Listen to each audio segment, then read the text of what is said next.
शिवसेना पक्षप्रमुख उद्धव ठाकरे यांनी काल पत्रकार परिषद घेऊन पंतप्रधान नरेंद्र मोदी हे अप्रत्यक्षपणे न्यायव्यवस्थेवर म्हणजे सुप्रीम कोर्टावरती खासदार किंवा पक्ष फुटी संदर्भात जो खटला सुरू आहे त्याबाबत सुप्रीम कोर्टावरती अप्रत्यक्ष दबाव आणतात याविषयी त्यांनी काल एक भूमिका ठामपणे मांडली आणि ती भूमिका चुकीची नाही आहे. 4 वर्ष प्रलंबित असलेल्या खटल्याची सुनावणी आता सुरू आहे पक्ष आणि चिन्हाबाबत.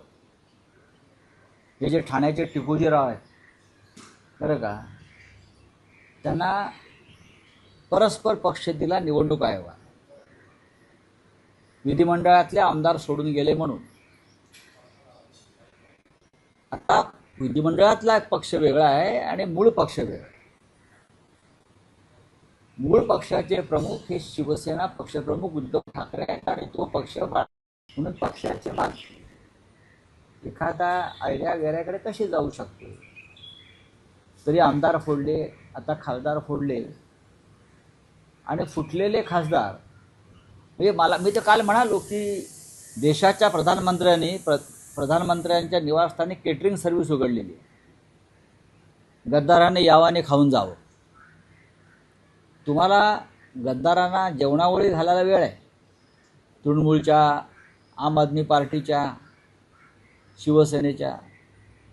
पण संसदेमध्ये 16 दिवस झाले विरोधी पक्ष तुम्ही येण्याची मागणी करतोय संसदेत, तिकडे तुम्ही येऊ शकत नाही. या देशाच्या लोकशाहीची आणि संविधानाची इतकी विटंबना गेल्या 75 वर्षात झाली नसेल.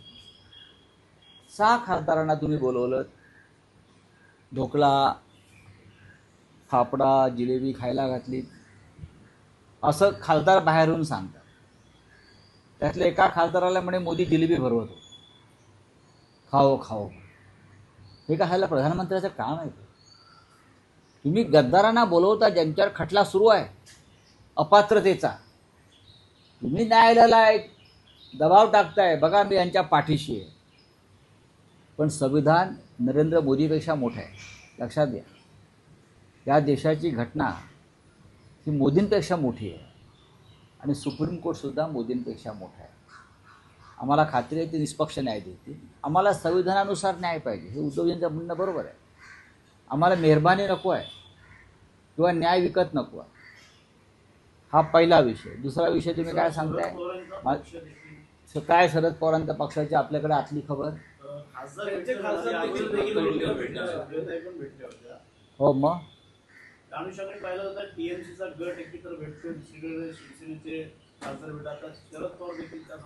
माझं आत्ता सुप्रियाताई सुळेंशी बोलणं झालं आणि याच विषयावर बोलणं झालं. मी माहिती घेतो ते त्यांनी माहिती दिली स्वतःहून. कुठेही संभ्रम नको. महाविकास आघाडी किंवा इंडिया ब्लॉक, नरेंद्र मोदी आणि अमित शहा हे खासदारांनाच भेटत नाही, विरोधी पक्षांच्या संसदेमध्ये येत नाही. त्याच्यामुळे महाराष्ट्रातल्या अनेक खासदारांचे प्रश्न प्रलंबित आहेत. राष्ट्रवादी काँग्रेसच्या 2 खासदारांनी काही प्रश्नांसंदर्भात प्रधानमंत्र्यांना भेटण्याची इच्छा व्यक्त केली होती. तेव्हा सुप्रियाताई सुळे म्हणाल्या मग आपण सर्व खासदारांचे प्रश्न एकत्र घेऊन जाऊ. आणि मग त्यांनी प्रश्न, ते 8 खासदारांचे सगळे प्रश्न आहेत त्यांच्या राज्यातले, जिल्ह्यातले, त्याचं एकत्रीकरण करून त्यांनी प्रधानमंत्र्यांची वेळ घेतलेली आहे आणि त्या प्रधानमंत्र्यांना भेटणार. तुमच्या मनामध्ये ज्या काही शंका आहेत त्या शंका तुम्ही ताबडतोब पुसून टाका. हे मी वारंवार सांगतो. कोणीही कुठेही जात नाही आणि कोणीही महाविकास आघाडी सोडत नाही.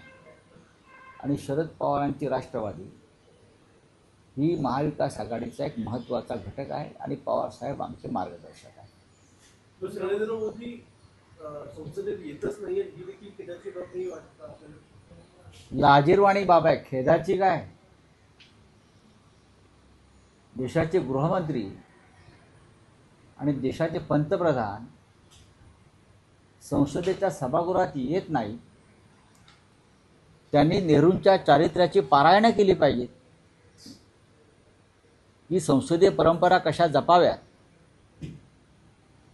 आणि संसदीय लोकशाहीमध्ये विरोधी पक्षाचा सन्मान कसा राखावा, या परंपरांच्या संदर्भात मोदी आणि शहा यांनी पंडित जवाहरलाल नेहरूंच्या चारित्र्याची आणि त्यांच्या संसदीय कार्याची पारायणं केली पाहिजे. एवढंच मी सांगतो.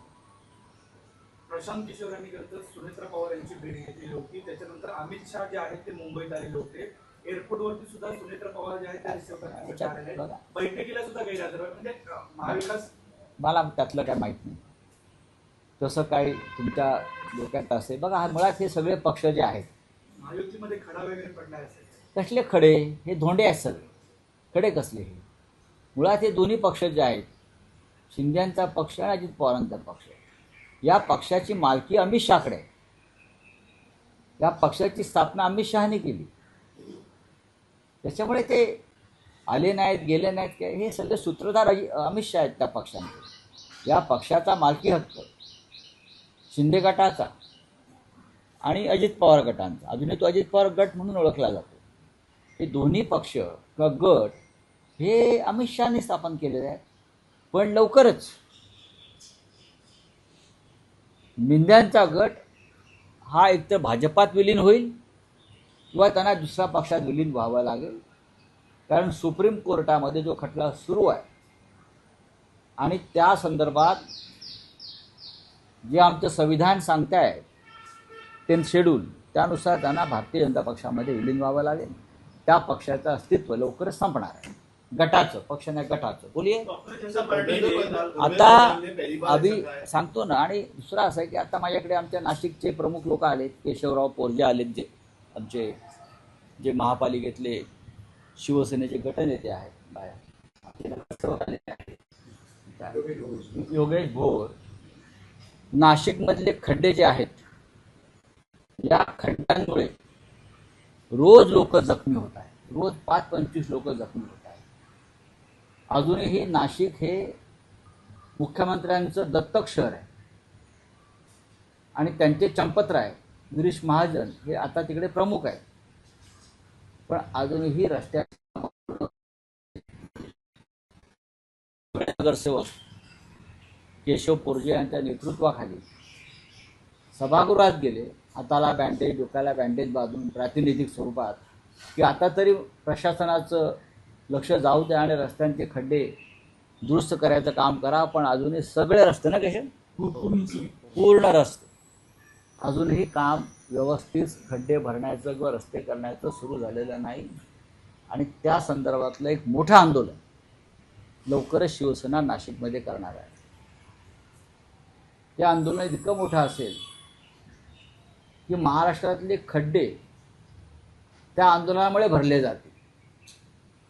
मुख्यमंत्री, या राज्याचे मुख्यमंत्री देवेंद्र फडणवीस हे नाशिकसारखं शहर दत्तक घेतात. 2दा मुख्यमंत्री झाले, अजूनही ते त्यांचं दत्तक विधान आहे. नाशिकला जातात, हेलिकॉप्टरने उतरतात, कधी विमानानं जातात. लोकांनी कसा प्रवास करायचा? लोकांनी मरायचं, खड्ड्यात पडून जखमी व्हायचं. हजारभर लोक गंभीर स्वरूपाचे जखमी झालेले. 4 लोकांचा मृत्यू झाला, 6 लोकांचा मृत्यू झाला. त्या सामन्यानं अग्रलेख पण लिहिला होता आम्ही. 6 लोक मृत्यू पावले, 5-6 जण कोमात आहेत. योगेश बरोबर ना? 5-6 जण कोमात आहेत. याचं गांभीर्य तुम्हाला नाही. त्या राज्याच्या मुख्यमंत्र्यांना, राज्याच्या उपमुख्यमंत्र्यांना, त्या जिल्ह्याच्या पालकमंत्र्यांना फक्त ठेकेदारी सुरू आहे. आता कुंभमेळा आला, ठेकेदारीचीच कामं चालू आहेत ना. त्या साधू संतांनी खड्ड्यात पडायचं आहे का तिकडल्या? जे साधू संत, जे आखाडे येणार आहेत, शंकराचार्य येणार आहे, त्यांना ते तुम्ही खड्ड्यातून प्रवास करायला लावणार आहात का? हिंदुत्व खड्ड्यात घालताय का? आणि त्यासाठी नाशिकचे सगळे प्रमुख लोक आता आले आणि दणका देणार. मुख्य म्हणजे चंपतराय भाजपचे, गिरीश महाजन, हे त्यांच्या विरुद्धचं आंदोलन. नाशिकची कशी लूट केली, पैचा हिशोब आम्हाला मागावा लागेल. कुठे गेला पैसा?